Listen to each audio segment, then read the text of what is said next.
Oh, hello. How are you Hi. doing today? Good. How are you? Good.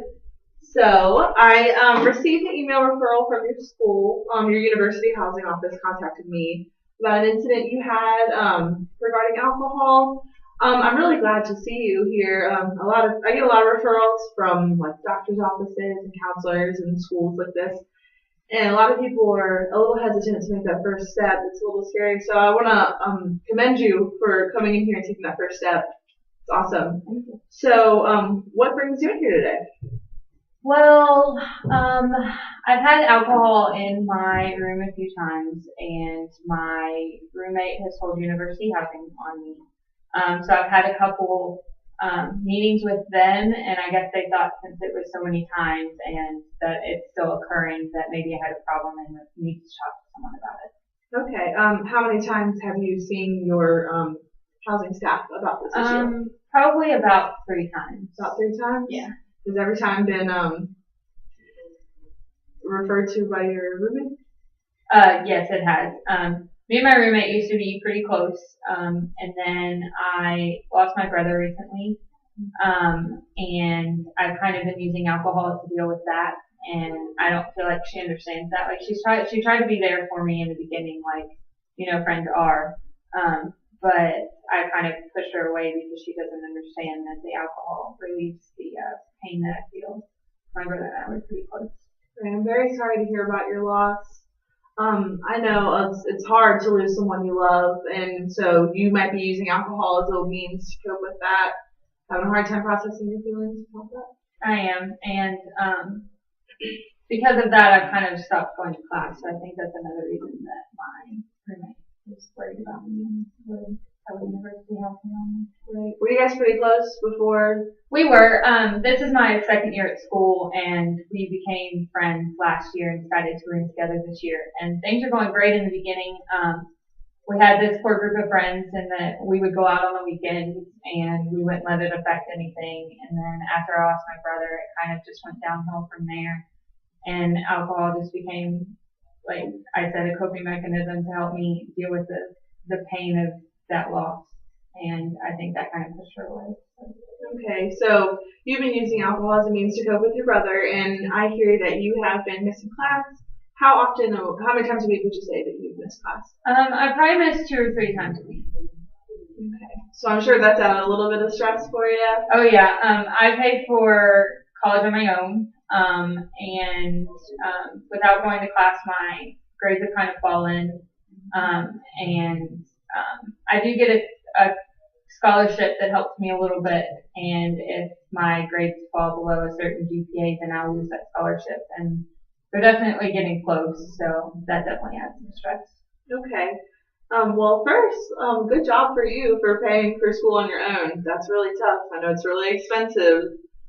So that's great, and it's a good thing that you're working towards that education. You're here and you're trying, and it's hard to deal with a loss. So maybe you could just think of some other ways that you can like cope with the loss. What would you say a typical night out with your friends is like?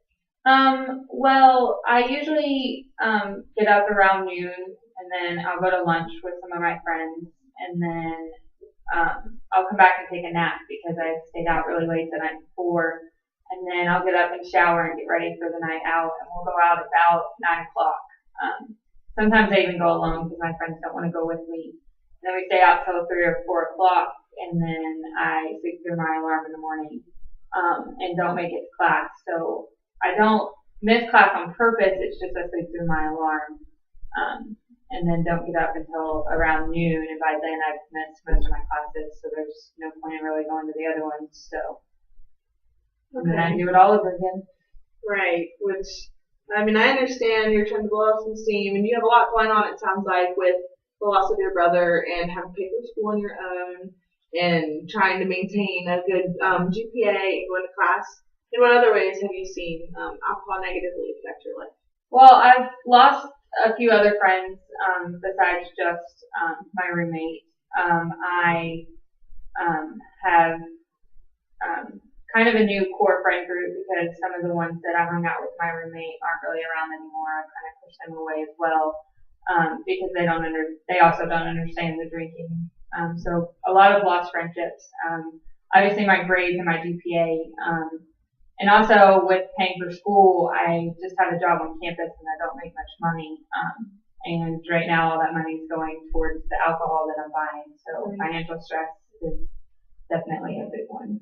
So you kind of have a catch-22. You're using alcohol to escape the stress of you can pay for college on your own, but alcohol can be pretty expensive. Yes, it definitely is expensive. Right. Okay, so maybe we can think of some ways that you can de-stress without alcohol. Can you think of any ways that you could do that?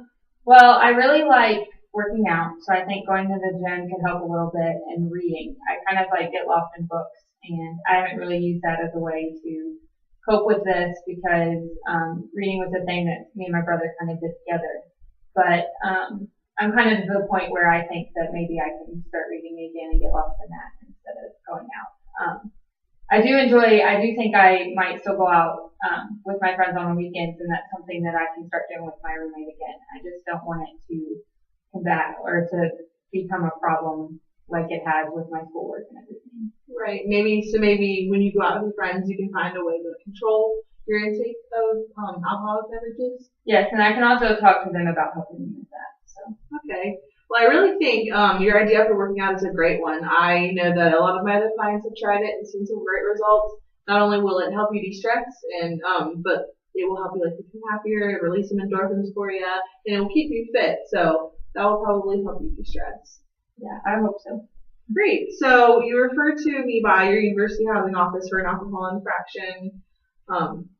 You've been dealing with the loss of your brother and financial stress from school and worrying about your grades.